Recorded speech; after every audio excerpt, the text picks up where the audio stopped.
adorarte, quiero adorarte. Solo quiero una y otra vez adorar, bendecirte,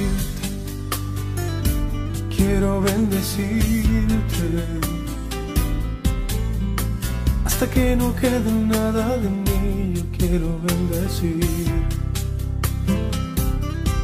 exaltarte, quiero exaltarte, hasta que gobiernes tú en mi vida, mi Señor, y adorarte y exaltarte con todo mi amor, y adorarte y exaltarte de lo más íntimo de mi ser. Adorarte, quiero adorarte, solo quiero una y otra vez adorar, bendecirte, quiero bendecirte,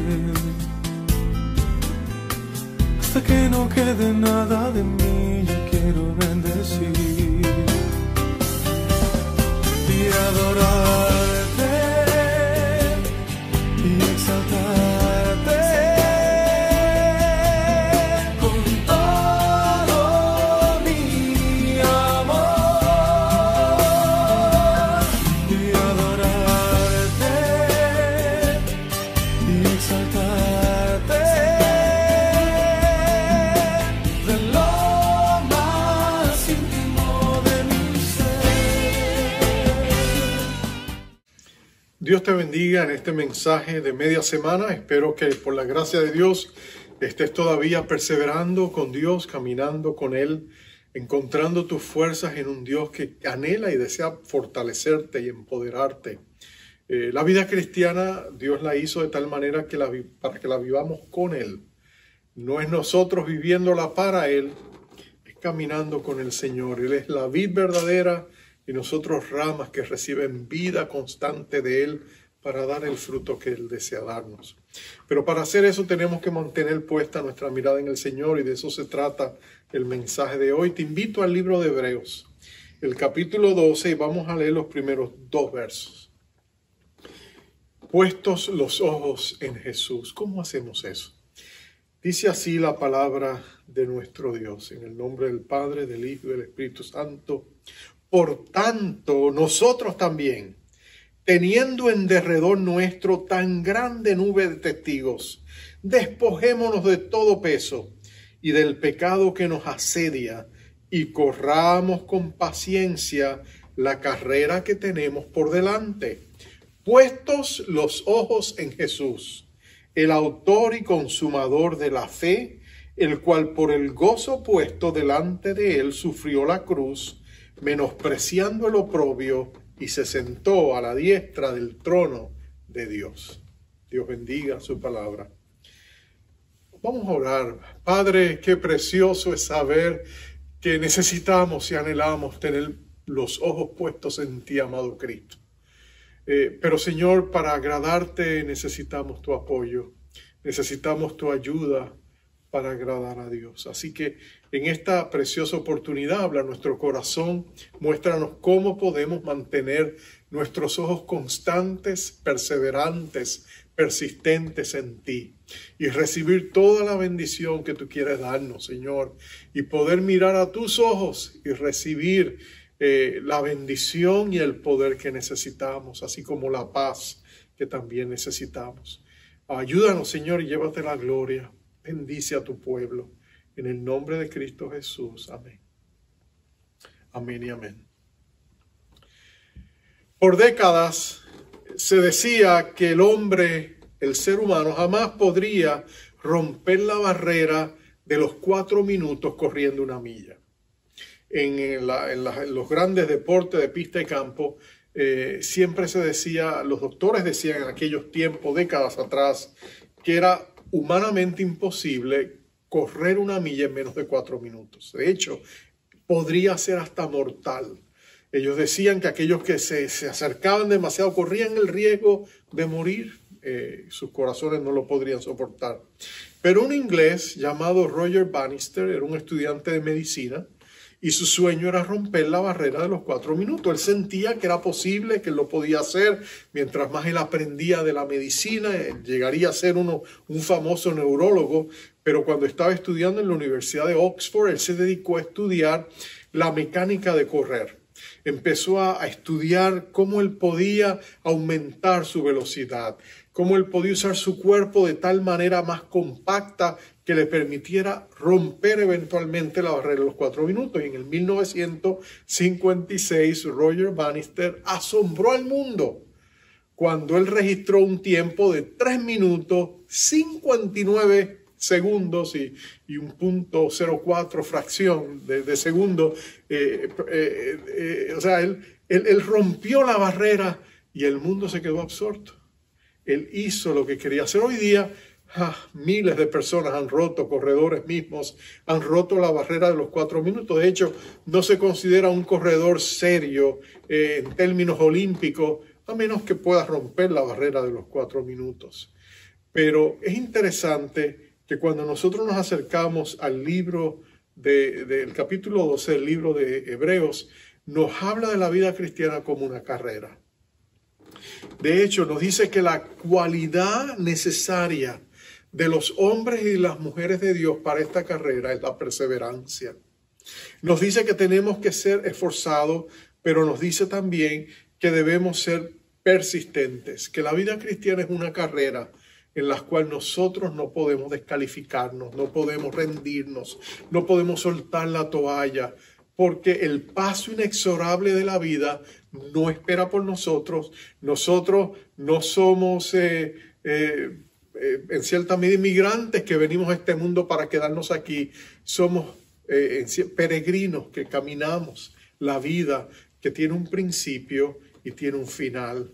Y aquí el autor de Hebreos nos dice que Dios es el autor, el perfeccionador, pero también el consumador de esa carrera.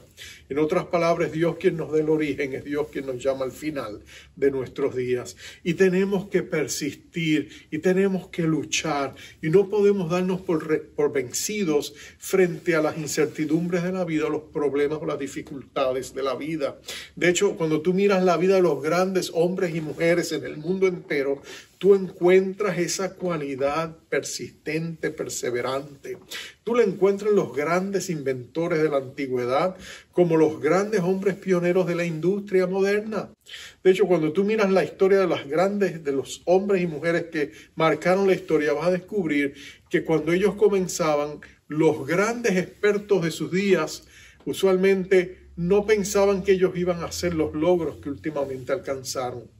De un gran pianista, Ignacio Piłsudski, uno de los grandes pianistas de todos los tiempos, su primer maestro de música le dijo: tú no vas a llegar a nada porque tus manos son muy pequeñas. Tú no tienes la capacidad de dominar el teclado. Bueno, este hombre dejó a este crítico en el pasado, en su espejo retrovisor, porque él tuvo la cualidad de perseverar. De grandes tenores del pasado, como Enrique Caruso, se dijo de este hombre que cuando él cantaba parecía un ventarrón que estaba entrando por la ventana. Bueno, pero él llegó a ser el más cotizado de los grandes tenores y hombres, tenores modernos todavía lo miran a él como una inspiración. Y así podríamos hablar de otros. Cada uno de los grandes y mujeres de Dios perseveraron. El libro de los Hebreos, en el capítulo 11, te muestra las vidas perseverantes de 28 siervos de Dios que por fe persistieron, lucharon, enfrentaron la adversidad y salieron avantes porque Dios estaba con ellos. Y ahora, en base a todo eso que él ha dicho, él dice: por tanto, nosotros también. Siendo que tenemos esa gran nube de testigos, de hombres y mujeres que en su pasado triunfaron con Dios y hoy están en el cielo, entonces nosotros también tenemos que correr la carrera. La imagen que el autor de Hebreos presenta es la de un gran coliseo o estadio olímpico, donde hay una gran carrera, pero los grandes héroes del pasado están sentados en las tribunas alrededor de ese gran estadio, mirándote a ti correr, vitoreándote y dándote ánimo. Y él le llama la gran nube de testigos que nos mira. Bueno, yo pienso que esa gran nube de testigos puede ser un poquito más personificada y más personal de lo que imaginamos. Porque aunque él describe esa gran nube de testigos de esos 28 grandes hombres y mujeres de Dios, yo creo que cada uno de nosotros tiene una gran nube de testigos personal. Tú tienes en tu familia personas que ni siquiera llegaste a conocer en tu generación pasada, tatarabuelos o personas en tu generación que te consideran parte de su familia, que ellos sí perseveraron con Dios y están en los cielos. Y esa gente te vitorea, te anima, quiere que tú salgas triunfante. Yo pienso en mi madre, por ejemplo, que fue mi mayor intercesora, una mujer de Dios que conoció a Cristo en los 70, cuando tenía 70 años, pero que la vi como Dios la transformó en una guerrera de oración y que vivió hasta casi los 101 años, pero en sus últimas décadas ella oraba horas por nosotros. Y yo me imagino que cuando yo mire al cielo, allí la veré a ella en mi gran nube de testigos que persevera y que me dice, sigue adelante, hijo, no te rindas. Pienso en mis amigos, los que se adelantaron. Pienso en aquellos que amo, mis abuelos. Pienso en todos los que están allá. Esa es mi gran nube de testigos. Tú también tienes una gran nube de testigos. Y ellos te animan y te perseveran y te dicen, hijo, ponte las pilas, no te rindas, hija. Sigue adelante, sigue batallando. Tú vas a triunfar. Atrás ni para tomar impulso. Porque Pablo nos dice que esa carrera nuestra debe ser nuestra prioridad. En otras palabras, después que tú conoces a Cristo y llegas a conocer su salvación, la vida cristiana se trata de eso, de caminar con Dios, de perseverar con Dios, de no rendirte, de seguir adelante.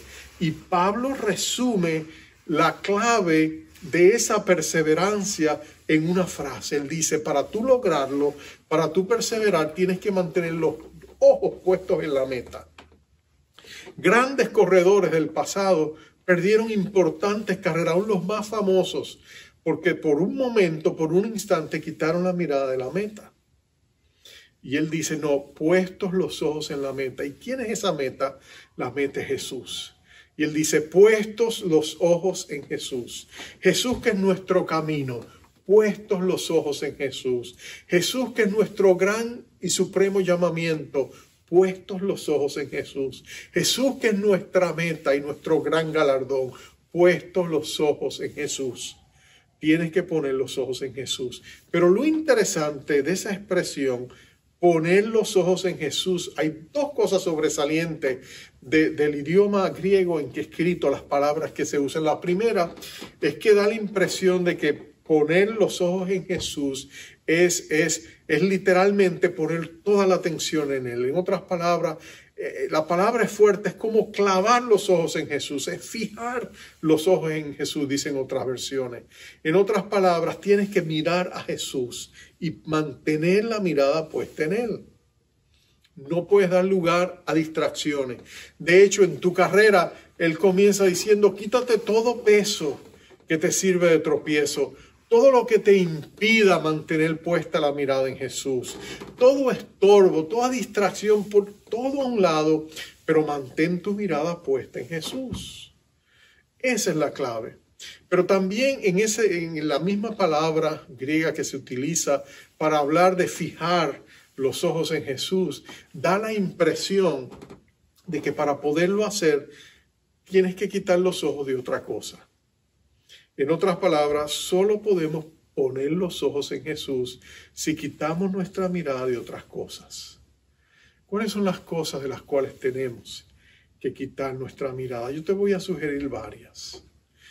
Voy a hacerlo direccional porque estamos moviéndonos adelante con la mirada puesta en Jesús. Entonces, ¿de qué tenemos que quitar nuestra mirada? Bueno, yo te sugiero que primero tienes que quitar tu mirada de mirar atrás.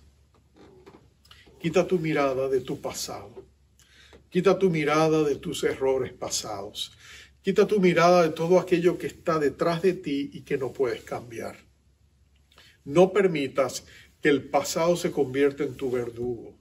No permitas que Satanás use tu pasado para molerte a golpes, con pecados que cometiste, errores que cometiste y sobre los cuales ya no tienes control. No dejes que el enemigo te siga condenando, te siga atacando, te siga demoliendo a golpes con algo que ya tú no puedes hacer nada al respecto. Grandes hombres de Dios y mujeres de Dios lucharon con su pasado y tuvieron que dejarlo atrás. Pablo, por ejemplo, fue el perseguidor de la iglesia. Pablo, un hombre que Dios usó posiblemente en las páginas del Nuevo Testamento después de Jesús, nadie destacó ya más que el apóstol Pablo. Más que Pedro, más que los demás discípulos, todos hicieron grandes obras, pero las labores de Pablo son realmente sobresalientes. Pablo es usado por Dios. De hecho, hoy leemos 2/3 partes del Nuevo Testamento, son escritas por Pablo. Pablo fue un hombre que sufrió muchísimo, pero Dios lo exaltó. Pero era el pasado de Pablo lo que a Pablo le dolía llevar. Porque Pablo fue un perseguidor de la iglesia y él lo dice constantemente. Soy el menor de los apóstoles porque yo perseguí a la iglesia, dice en una ocasión. En otra dice, soy el peor de los pecadores, el jefe de los pecadores, porque yo perseguí la iglesia, perseguí a los santos. ¿Cuántas noches pasaría él atribulado por los recuerdos de las cosas que había hecho, las vidas cristianas que había extinguido, como la vida de Esteban, que lo salvó con su última oración cuando perdonó a aquellos que estaban haciendo con él semejante injusticia? Eso quedaría grabado en el corazón, en la memoria de Pablo. Pero nota que Pablo entiende que no puede vivir con el pasado. Él va a escribir a los filipenses, hermanos, yo mismo no pretendo haberlo ya alcanzado, pero una cosa hago, dice él, olvidando ciertamente lo que queda atrás, extendiéndome a lo que está adelante, prosigo a la meta, al premio del supremo llamamiento de Dios en Cristo Jesús. Pablo dice, no puedo mirar atrás, tengo que poner los ojos en Jesús. Tú y yo tenemos que dejar atrás el pasado. David es otro siervo de Dios que lucha con su pasado. En el Salmo 27 le va a decir a Dios, oh Dios, no recuerdes los pecados de mi juventud. Y también le va a decir en el verso siguiente, oh Señor, y perdona mi pecado que es grande. Oh, David había sido un guerrero, había derramado sangre. De hecho, él no puede construir el templo del Señor porque Dios le dice, no tú, tu hijo lo va a hacer. Él es un hombre de paz, tú has sido un hombre de guerra. Tienes todavía sangre. Y tú no vas a ser el hombre que me va a edificar a mí un templo. Entonces David lucha en cierta medida con eso, pero no era el único. Podríamos hablar de Rahab, podríamos hablar de Betsabé, podríamos hablar de Ruth, podríamos hablar de Noé, podríamos hablar de Salomón, podríamos hablar de Pedro. Todos estos grandes hombres y mujeres de Dios tenían esqueletos en sus closets, por decirlo así, luchas que habían tenido, errores que habían cometido, pecados que habían cometido, pero que Dios los había redimido, los había cambiado. Pero ellos no podían permitir que esos espectros del pasado todavía estuvieran atacando y impidiendo que ellos corrieran la carrera que estaba delante de ellos. Tú tampoco lo permitas. Cuando el diablo quiere atacarte con el pasado, reclama el poder de la sangre de Cristo para perdonarte, limpiarte de toda maldad. Pon tu pasado bajo la sangre de Cristo. Haz como Martín Lutero, que cuando el diablo le venía con la lista de todos sus pasados pecados, dormido una vez agarró el tintero y le dijo, sí, pero la sangre de Cristo me limpia de todo pecado. Y dejó manchada la pared. Catarina, su esposa, casi lo demuele, pero el ciento es esto, tú tienes que recibir la gracia, declarar por fe que la sangre de Cristo es poderosa, que una gota de esa sangre es más poderosa que todo el reino de las tinieblas. Quita tu mirada del pasado, pero también no puedes tener tu mirada puesta, si la vas a tener en Jesús, no puedes tener tu mirada puesta en la incertidumbre del futuro. Vivimos tiempos inciertos. pero solo para nosotros Dios lo tiene todo seguramente calculado. Tú y yo vivimos momentos que no sabemos qué va a venir en el futuro. ¿Qué va a pasar con el trabajo? ¿Qué va a pasar con la iglesia? ¿Qué va a pasar con esto? ¿Qué va a pasar con lo otro? ¿Qué va a pasar con nuestra salud? ¿Qué va a pasar con nuestros seres amados? Todo pareciera estar envuelto en nieblas de incertidumbre. Pero ¿sabes esto? Dios nos dice, no caigas en el temor de las amenazas inexistentes de un futuro que todavía no está aquí. Al contrario, pon tu mirada en Jesús. Él está bien. Él sabe lo que está haciendo. No importa el futuro incierto, Dios te está esperando allí. Y Él te va a mostrar igual fidelidad, misericordia que te la ha mostrado hasta aquí. No ha sido fiel con Dios contigo hasta aquí, lo será también en el futuro. No hay incertidumbre en el futuro. Si la lámpara de la fe brilla, brillante en nuestros corazones, confiamos en Dios, confiamos en Él. No tienes que poner tu mirada en el futuro incierto. Dile a Dios, yo declaro, Señor, mis días futuros están en tus manos. Estoy seguro en ti.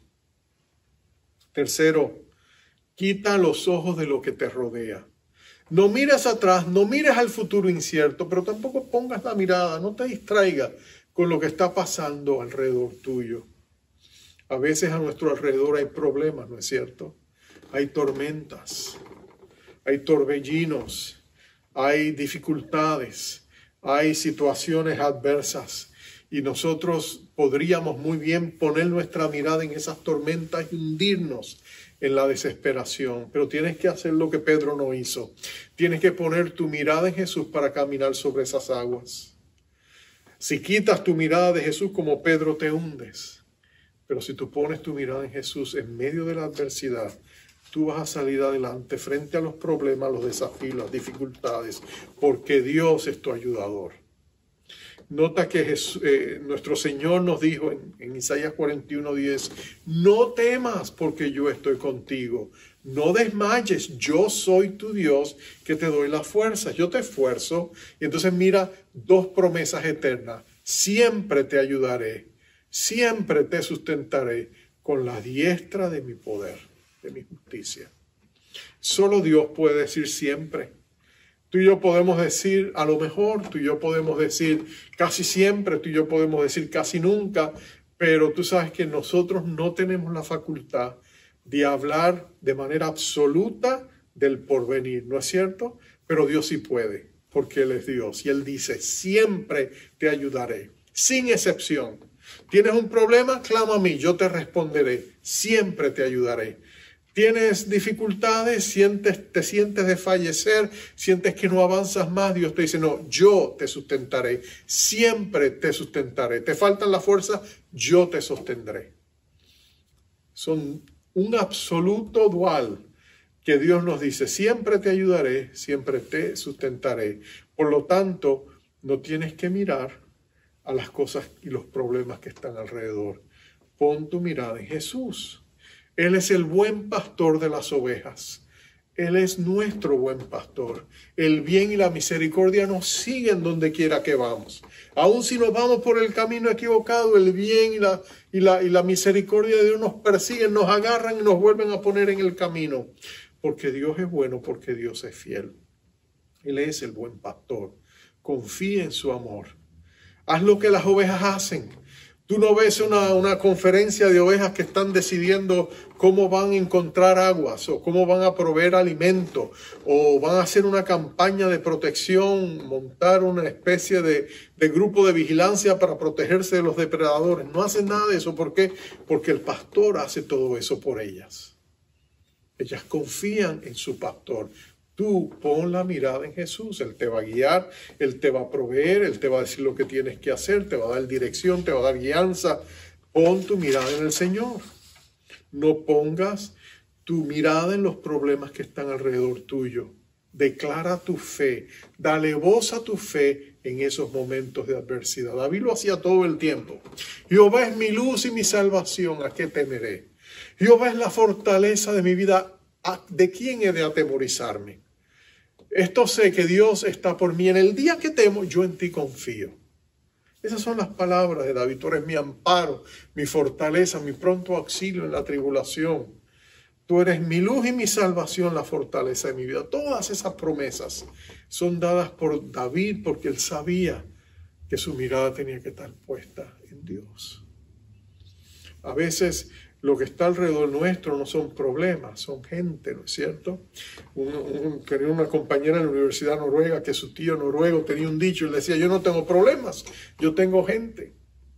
El mismo Juan Pablo Sartre, el pensador, el libre pensador existencialista francés, decía, el infierno es la gente, la otra gente. Él sabía que a veces los problemas más agudos que enfrentamos es con la gente que está alrededor nuestro. Pero mira esto, no pongas tu mirada en la gente. Si tú pones la mirada en la gente, te amargas, te desesperas, te infunde, te intimidas. Si tú pones la mirada en la gente, pierdes la visión de quién es Dios y lo que está haciendo en ti. Tú tienes que no poner la mirada en la gente. No, pero es que la gente, temo que la gente no apruebe de mí, temo que la gente no se agrade de mí, temo que la gente no me haga sentir bien. Bueno, si pones tu mirada en la gente, no vas a poder servir a Dios. Porque esto es lo que pasa.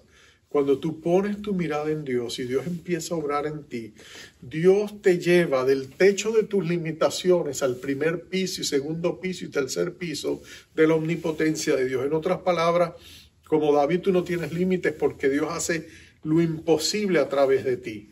Y la gente mira eso, gente que es mucho más competente que tú, iba a decir, pero ¿cómo es eso? Mira, ¿quién es este? ¿Cómo es posible que este muchachito sea demoledor de gigantes? ¿Cómo es posible que eso es lo que Dios usó para hacer estas grandes proezas? Y eso es lo que causa es envidia y celos. Y la gente dice, pero si yo puedo más, yo soy más competente.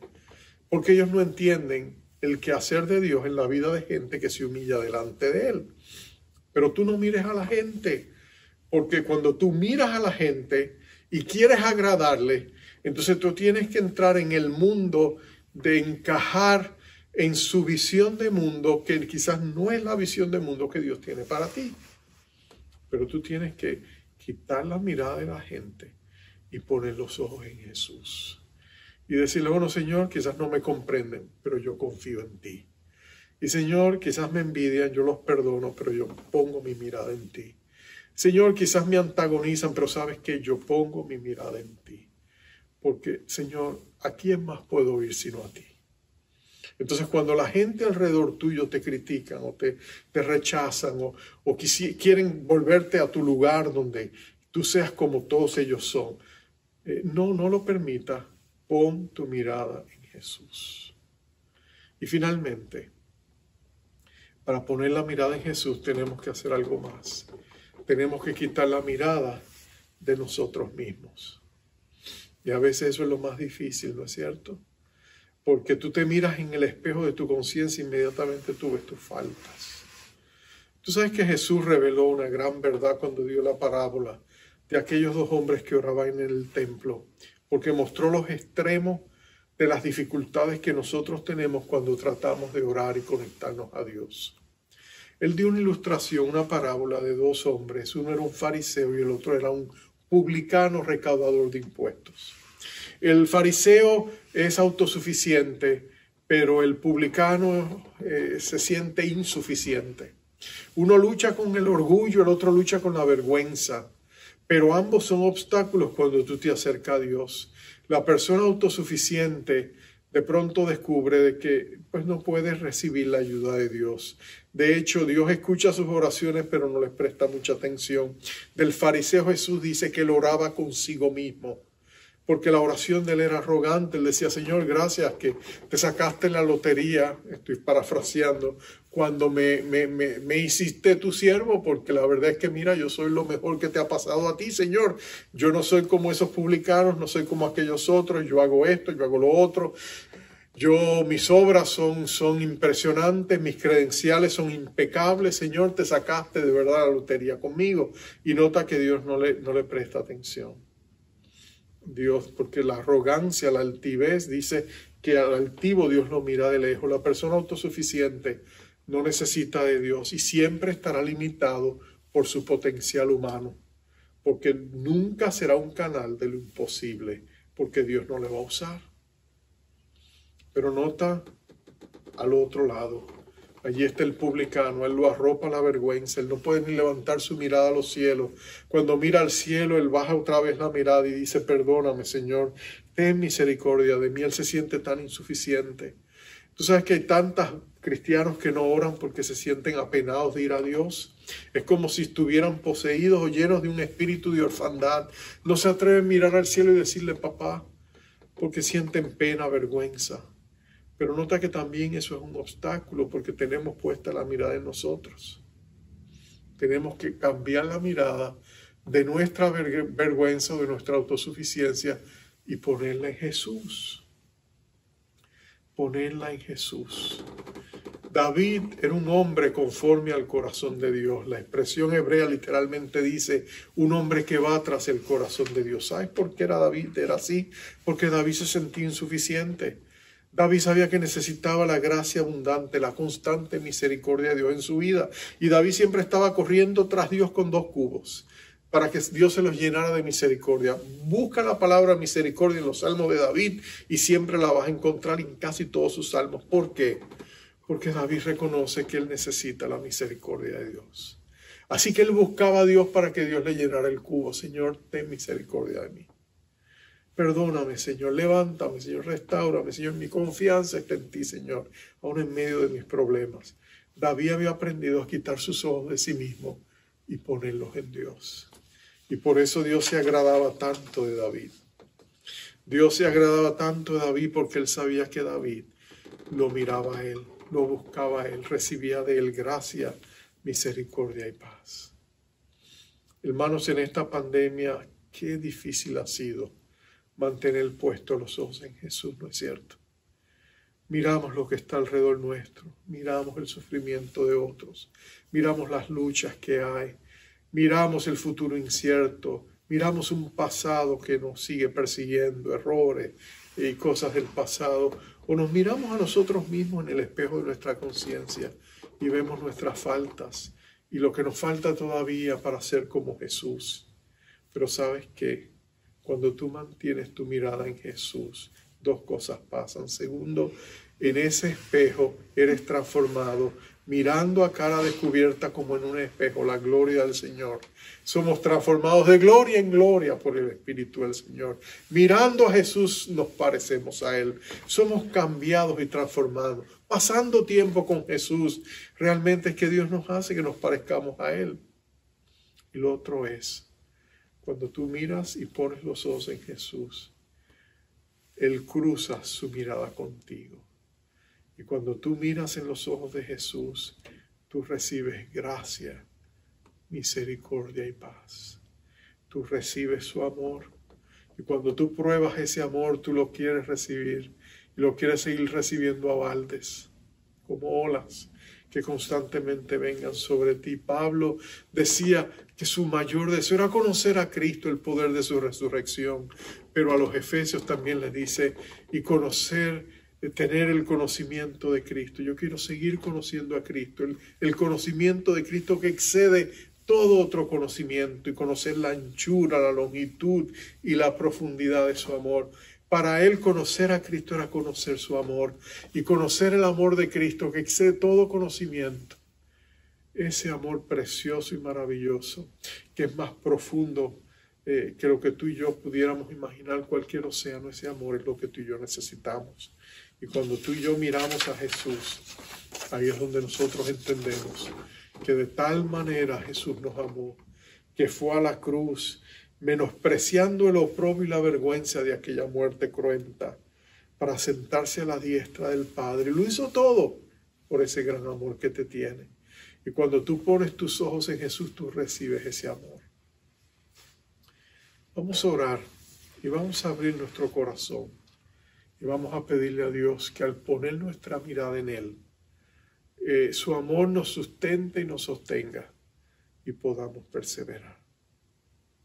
Padre amado, qué precioso es saber que tenemos a un Dios que no solamente nos ama, es un Dios que se goza y se alegra en estar con nosotros.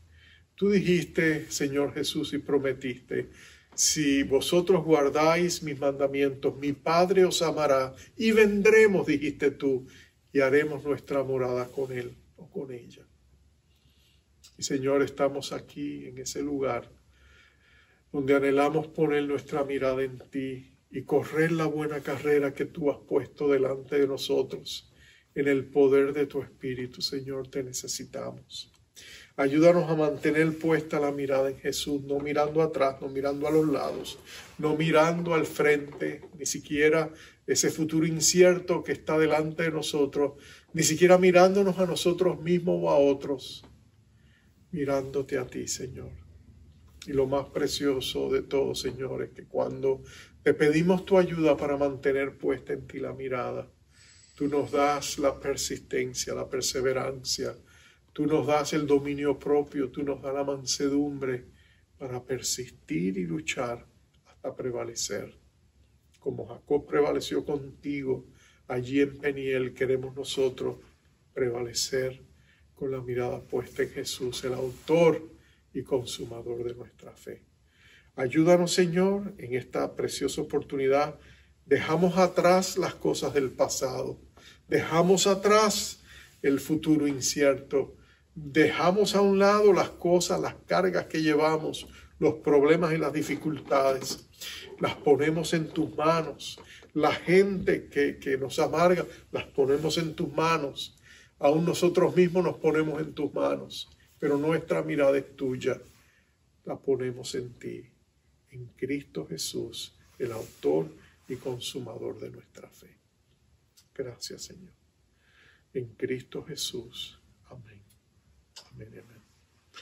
Y al enviarte con esta bendición acostumbrada, quisiera hacerte notar algo diferente. Esta bendición habla de que cuando tú miras a Dios, Dios te mira a ti. Su rostro resplandece en una sonrisa cuando se fija en ti. Él derrama sobre ti su misericordia con agrado porque te mira a ti. Y Él te da su paz, su benevolencia, su bienestar. No solamente la ausencia del conflicto, pero la bendición plena y el favor divino, porque su mirada está puesta en ti. Así que vamos a recibirla. Jehová te bendiga y te guarde. Jehová haga resplandecer su rostro sobre ti y tenga de ti misericordia. Jehová alce sobre ti su rostro y ponga en ti paz. Dios te bendiga.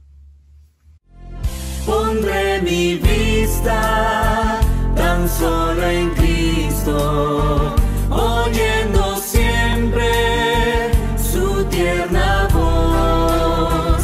Ha prometido darme victoria, hoy en su nombre soy vencedor.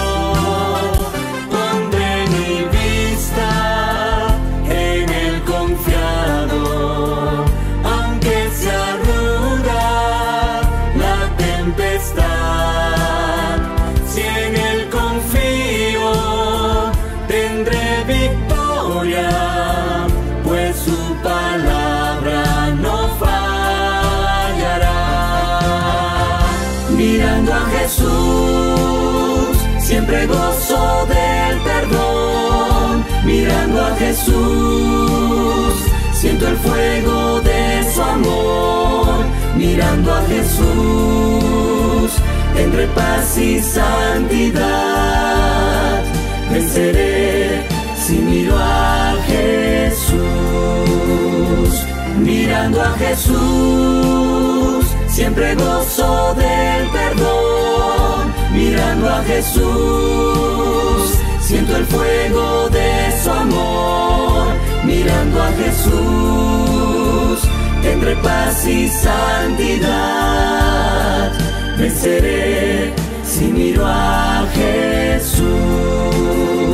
Cuando a mi lado reinen temores, o esté rodeado de tentación,